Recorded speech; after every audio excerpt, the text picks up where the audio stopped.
Bakit kaya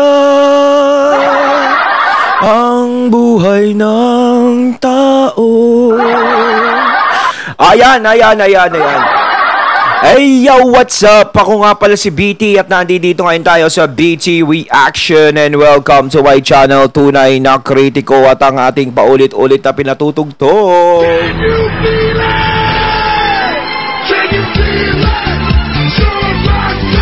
At meron po tayong panonooring video ngayon. Ito po ay nagmula kay News PH. Sa mga hindi pa po nakakabisita sa channel ni News PH, bisita na po kayo mga katunay. At kung hindi pa kayo nakakapag-subscribe, subscribe na din po kayo mga katunay kay News PH. At syempre, huwag nyo rin po sana kalimutan na mag-subscribe dito sa channel ko sa Tunay na Kritiko sa mga hindi pa nakakapag-subscribe, and click the notification bell para maging updated po kayo sa mga reaction videos na aking ilalabas. At huwag na natin pagtagalin at sabay-sabay na nating panoorin ang laman ng video na hatid sa atin ni News PH at bibigyan natin ng reaksyon. Pasok? Yung pakiusap po ni Castro sa COA na maglabas na ng report tungkol sa confidential fund. Confidential fund ni Sara Duterte. Ngayon po, year-end report nilabas po ng Philippine Star. Yung pamagat ng Philippine Star, binabanatan niya si Sara Duterte. Pero sa report mismo ng COA, ayon sa balita niya, wala nakalagay doon na may anomalya. So ano po ibig sabihin? Ito po ang pwede nyo nang ipangalandakan. Lumabas na po ang COA report at ayon po sa COA report, walang anomalya sa confidential fund ni Sara Duterte. Ayun lumabas na sa resulta. Nilabas na ang pinintang baraha. Walang anomalyang ginagawa si Sara Duterte sa confidential fund. Kahit naman hindi ilabas yan alam naman ng mga tao kung saan talaga napupunta yung mga pondong nakukuha ni BP Sara. Hindi niya napapabayaan ng Davao. Di ba napakaganda? Napakatahimik. Yung crime rate, napakababa. Di ba? Kasi alam nyo eto lang yan. Ganto lang yan.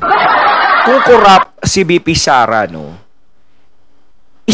tinaboy na sa Davao ang mga Duterte. Maraming galit sa mga Duterte sa Davao. Diba? At isa pa, kung sino yung kumakandidato doon na kalaban ng mayor, congressman, may laban. Bakit Duterte ang nananalo? Hindi naman natin pwedeng sabihin na hinahawakan nila sa liig ang mga taga Davao. Hindi yan. Alam ng mga taga Davao kung ano ang nagawang maganda ng mga Duterte sa Davao. Diba? Kung hindi nila gusto yan, dapat marami na tayong nadidinig ngayong hindi magagandang salita na galing sa mga taga Davao. Unahin natin yung Davao kasi dyan sila nanggaling. Yung mga Duterte, dyan nag-ugat sa Davao. Diba? Lalong-lalo na ngayon, may issue si Tatay Digong at si VP Sara. So, dapat sumasabaw na yung mga taga Davao dyan kung may mga nagagalit na taga Davao sa ginawang pagpapatakbo ng mga Duterte doon. Pero wala tayong nadidinig ng mga taga Davao na nagsasalita sa kanila ng hindi maganda. At pangalawa, si Tatay Digong, nung naupo siya bilang presidente, ako is okay sa akin. Although medyo mahigpit siya dun sa fireworks lang naman ang problema. Kasi ako mahilig akong mag-fireworks, magbagong taon. Yun nga lang ang maganda sanang ibatas ng mga Duterte kung sakasakaling palaring manalo sa 2028 na tuwing New Year o tuwing alas 12, doon na lang mag-fireworks, magpaputok na sinturon ni Judas. Pero yung mga malalakas na paputok, wag ha. Out tayo dyan. Pwede nila ipagbawal yun. Diba? Yun lang naman Pero sa disiplina, diba, sa mga droga na yan, is malaki yung nagawa ni FPRRD. At isa pa, yung nagawa niya, yung tungkol dyan sa pandemic. Ang laki din ng naitulong niya sa atin, kaya tayo ay nandito pa.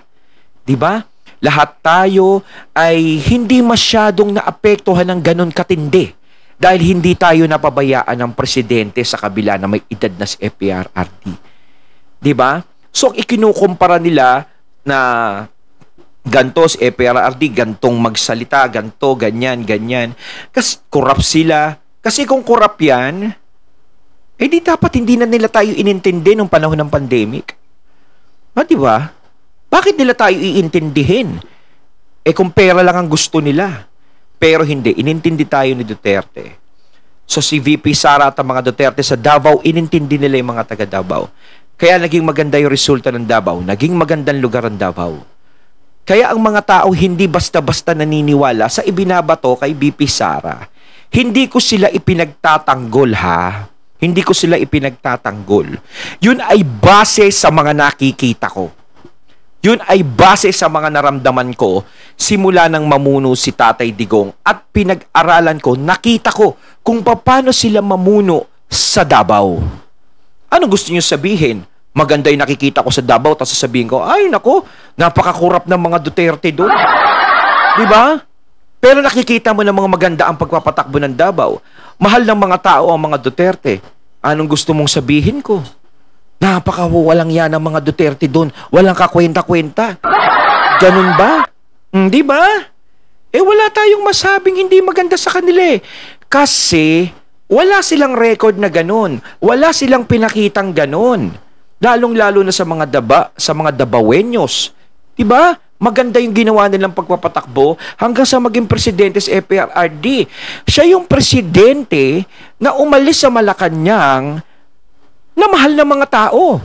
Dahil kilimitan sa mga presidente na umaalis sa Malacanang kapag bumababa na, eh nagagalit yung mga tao na sinasabi, ay, namamasyal lang yan. Walang kwenta yan, puro pasyal lang ang ginagawa. O ganon. Pero si FPRRD, tumatak sa mga tao yung ginagawa niya. So kaya si VP Sara ngayon, eh inaasahan ng iba na tumakbo bilang presidente. O di ba? Kaya ganon. Inuulit-ulit pa rin po nila. Kaya po, sabihin nyo sa mga nag-i-issue ng confidential fund, magbasa kayo ng COA report, walang anomalya sa confidential fund. Yun lang po. Nasagot na po natin yan. Walang anomalya. Di ba? Okay. Ikalawa, ito pong budget natin. Sa mga pinaghahandaan po nila. Gagawin po nila to. Actually, sinulong na po to. Meron na po pagka dumaan na kay Kimbo. Hindi ko po alam kung anong papel ni Kimbo, pero once na nagsalita na po si Kimbo, yan na po, totohanan na yan. Ano po ang bagong sinabi ni Kimbo tungkol po dito sa eto po, para po alam po natin yung direksyon ng gobyernong ito at ma-anticipate na po natin, no? At mapaghandaan. Ito po yung pinaghanda tayo ni Kimbo. Si Kimbo pa pinaghanda. House Committee on Appropriations Senior Vice Chairperson and Marikina City Representative Estela Luz Kimbo pushes for economic structural reforms including the amendments of economic provisions of the 1987 Constitution in 2024. Okay. So, una na pong nagsalita si Martin Romualdez na isusulong nila yung tiyatya sa 2024. Ngayon po, kinumpirma na po ng isa sa pinakamakapangyarihan na congressman. Ito pong si Estela Luz Kimbo na isusulong po nila. Yan po yung dapat nating abangan, no? Yan po ang dapat nating abangan at yan po ang dapat po nating tutulan. Meron po bang problema, no? Ako, ilalaban na nila ang cha-cha-cha Dabar Cards. Nay nako, talagang ipipilit nila, no? Pero tayo mga mamamayan, papayag ba kayo na isulong nila ang cha-cha-cha Dabar Cards? Di ba? Kung isusulong po yung tiyatya, tandaan niyo po, dito po kitang-kita yung kapalpakan nito ni ano eh. Kitang-kita yung kapalpakan po nitong si PBBM. Bakit po? Yun po, yung walang isang salita. Ito pong tiyatya, pagpapatunay po yan na wala talagang isang salita. Yung kanilang pangulo. Bakit? February 2023, no? Sinabi ni Pangulong Marcos, hindi niya pagtutuunan ng pansin niyang tiyatya. Tapos nagsalita po si Martin, sinabi po ni Martin na pupukusan nila yung charter change ngayon 2024. Nagsalita po si Ate Aimee, si Manang Aimee, sabi ni Manang Aimee, nagsalita na nga ang Pangulo, ayaw niyang wag pag-usapan yung tiyatya, no? Wag pag-usapan yung tiyatya. Isa lang naman ang yung may gusto ng tiyatya, bakit ang kulit-kulit? Kasi gusto niya maging Prime Minister. Yan po ang sinabi ni Ate Aimee. Pero nagulat po ang lahat. Ang hirap nun, Prime Minister. Di ba ang Prime Minister hindi mapapalitan niya? Di ba hindi ano yan, hindi ba binoboto ng taong bayan ng Prime Minister, sila lang mismo nagluluklok yung mga kasama niya dyan sa gobyerno? Ganun ba yun? Correct me if I'm wrong, mga katunay, Kasi kung magkakaroon tayo ng Prime Minister, parang, ano yun, mawawalan tayo ng karapatan bumoto? Kung gusto natin na mamuno sa atin, yan. Nako. Biglang sabihin ni Pangulong Marcos na kinakailangan magtsatsa. Hindi naman gantong-gantong pagkakasabi, no? Magtsatsa tayo dahil dyan sa economic provision. Okay. May masama po ba panay economic provision ang kanilang gustong baguhin? Ako po, wala po akong tutol sa economic provision. Ang problema ko po, kaya ba niyang pigilan yung kanyang pinsan at yung kanyang mga congressman pag pinag-usapan na yung pagpapalit ng yung tsatsa? Kasi salita niya lang, wala na pong naniniwala. Ngayon, yun yung problema pag pabago-bago ka ng sinasabi, no? Mahirap na magtiwala ngayon sa binibitawan ni Pangulong Marcos. Wala pang 1 taon kaya niyang baguhin Pag nagmula na kay Martin. Paano pag sabihin ni Martin? Si Martin kasi hindi siya nagsasalita na economic provision lang. Mas naniniwala ko sa pinsan niya na gustong mag-prime minister nito kaya gustong magtsatsa. Ayun, kumbaga merong ibang dahilan na gustong mangyari. Hindi lang sa economic provision, kundi sa posisyon. Magkatumas ko naman. No, dapat si PBBM kasi dito, si PBBM dapat magsalita na rin Kumbaga, ipakita niya sa mga tao yung pagtutol niya.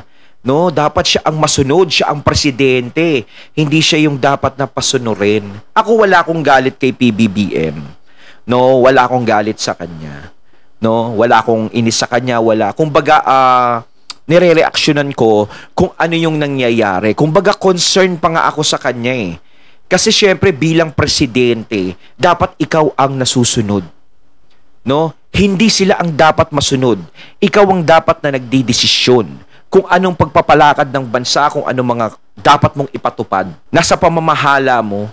Kasi once na ikaw ang nagpapailalim sa kanila o nagpapadikta sa kanila, wala. 'Di ba? Hindi magandang magiging feedback ng mga tao ang makukuha mo. Masisira ka, na ganyan, sunod-sunuran ka, ganto, ganyan.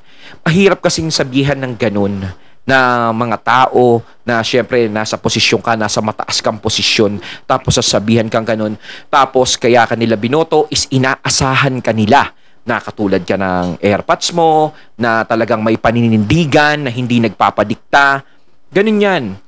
Dapat ipakita talaga ni PBBM yung presidente ako. Ako ang presidente, ako ang dapat magdesisyon dito sa mga nangyayaring to. Hindi kayo. Dapat iisipin niya is yung kapakanan ng taong bayan. Hindi yung kapakanan ng kung sino yung humihiling sa kanya na ay gawin natin yung tsa-tsa kasi meron siyang ibang hidden agenda. Hindi dapat ganun yung kapakanan lang para sa posisyon.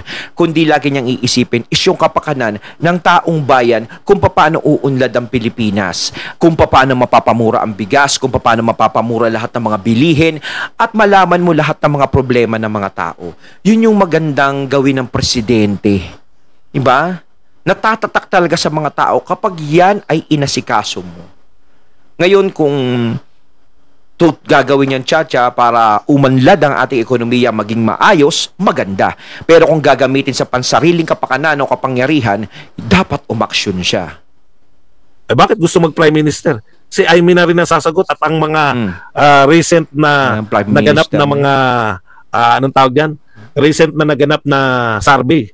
Wala siyang kapag-apag-asa kasing manalo bilang presidente ng Pilipinas. Yun lang. Si Martin ang hindi talaga manalo. Okay, yung budget po ng ayuda, nakakaligtaan po natin, no? Yung budget po ng ayuda na mas malaki pa, no?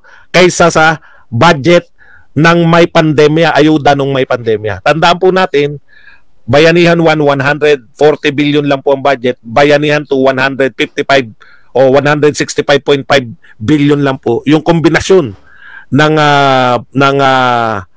budget ng Bayanihan 1 and 2 ay tumataginting na 5.5 billion lamang. Samantalang, ano lang po yun, hindi lang po ayuda yan.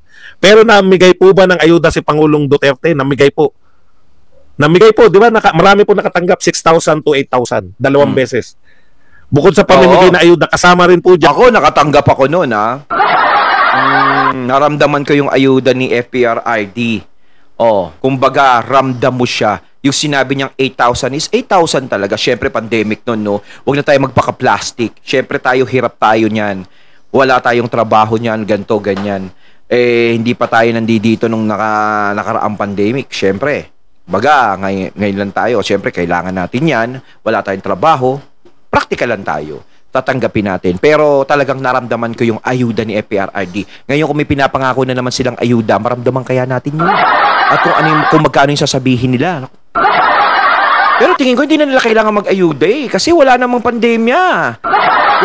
Itabi na lang nila yan para sa mga susunod. Yan sa budget na yan, yung pagbakuna sa atin. Ang bakuna po sa atin, 4,000 bawat isa. So kung ilang bakuna ka times 3 mo, kung nakatatlo ka, 12,000 bawat isang tao. Diyan po kinuha yan. Yung mga bakuna na yan, diyan po kinuha sa Bayanihan 1 and 2 na 2 taon, naka-lockdown tayo, 2 taon may pandemya, nagkakalaga lang ng 305.5 billion. Ngayon po, ang ayuda ngayon, bantayan po natin yan, paano nila gagastusin yan. Ang ayuda ngayon, 1 taon lang, walang pandemya, walang bibilihing bakuna, no?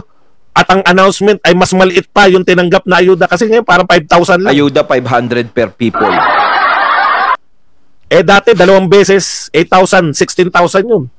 Ayun, plus bakuna mo kung tatlo ka, 12,000 plus 12,000.